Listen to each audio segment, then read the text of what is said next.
था when India was considered as soft state। कोई भी आता था, आतंकवादी घटना करता था और चला जाता था और हम शांति के कबूतर उड़ाते रहते थे। अब वक्त बदल गया है और वक्त ये बदला है कि हमने उरी के बाद सर्जिकल स्ट्राइक करके दिखाई यूजिंग अवर आर्मी और उनका टेररिस्ट कैंप नष्ट किया।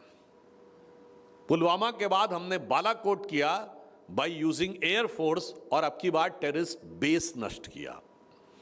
और पहलगाम के बाद हमने उनके 177 किलोमीटर तक अंदर जाकर नो कॉन्टैक्ट वॉर यानी मिसाइल के द्वारा ही क्या किया, जैशे मोहम्मद और लश्कर तैयबा के हेडक्वार्टर्स जो बहावलपुर और मुरीदके में थे उनको नष्ट किया। यानी ग्रेजुअली अब दिखा रहा है कि भारत किसी भी प्रकार की ऐसी चीज के आगे झुकने को तैयार नहीं है। मतलब ऑन द लाइटर नोट में कहूं, वैसे मैं पहले भी बोल चुका हूं, जैशे मोहम्मद का हेडक्वार्टर बहावलपुर में है जिसको मरकज सुभान अल्लाह कहते थे। तो एक दौर था कि यहां आते थे दिल्ली, मुंबई, जयपुर, गुवाहाटी, लखनऊ, कानपुर, फैजाबाद, वाराणसी, सूरत। कौन सा ऐसा इलाका था जहां धमाके नहीं होते थे?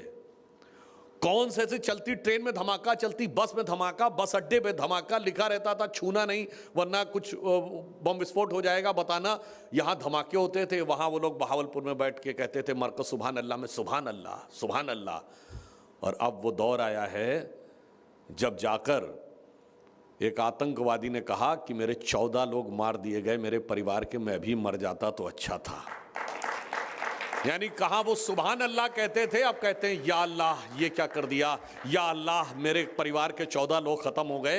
ये एक बदलाव आया है भारत के एटीट्यूड में। और एक और बात समझिए, आप ये कहेंगे ये तो अभी तक था, what's going to be the next. मैं नेक्स्ट के लिए बताना चाहता हूं